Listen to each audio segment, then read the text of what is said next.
Hey guys, welcome back, and today my vintage beauty has returned. That's coming up right after this.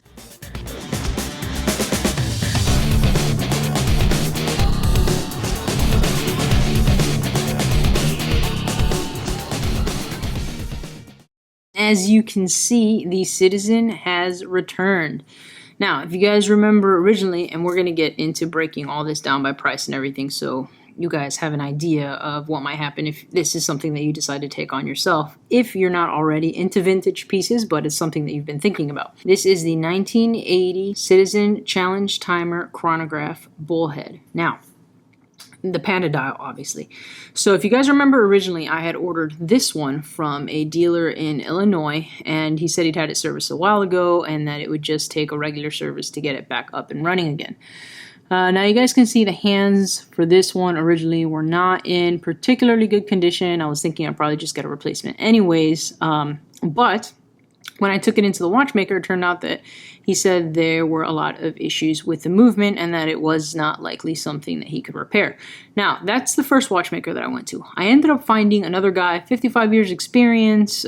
He is part of the American Watchmaker Association. Ended up being a really, really great guy. He took a look at it as well and said, hey, I can probably fix it. That's my version of an Eastern European accent for those of you that are wondering. But by then, I had already picked off a second piece that I had gotten because I wanted to have something just in case I needed spare parts or anything like that. And it turned out that this one was actually fully functional. So I was very, very, very excited about that. Now, you guys remember this case originally was actually in not bad condition, but it was pretty grubby, and I decided that this is the case I wanted to keep, and a bunch of you guys were wondering why. But here it is cleaned up, and it looks pretty good. I didn't want it polished or refinished at all. But the main reason that I wanted to keep this case is because it's in overall better condition, particularly the lugs. And let me just show you the difference here. If you look at the lugs on here, on this one that I had gotten originally, you can see really on the top there especially that the lugs are not as even, the lug width. If you take a look right here, you can see that one is wider than this one. So this piece has been refinished often, and it's resulted in kind of that uneven lug width. Whereas this one, which is the second one that I picked up from an estate sale, has pretty even lugs. This case is now looking fantastic, and this piece is functioning incredibly well. I'm really excited. Now this has the 8110 Citizen chronograph movement. The best part about it is that it is a flyback. So what does that mean? Here we go.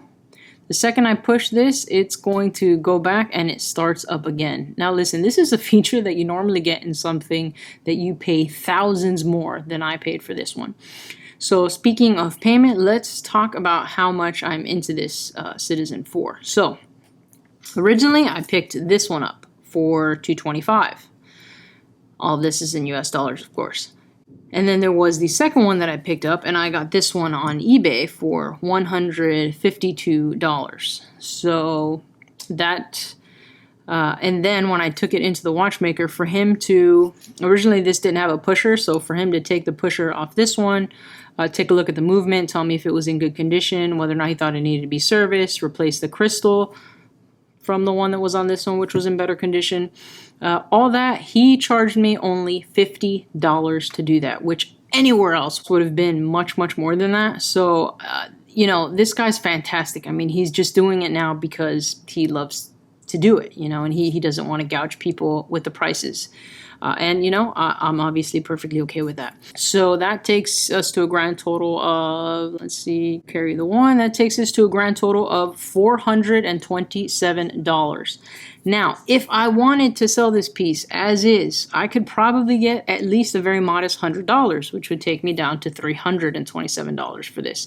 I am not going to sell this right now. I think I'm going to keep it just in case I end up needing anything else down the line.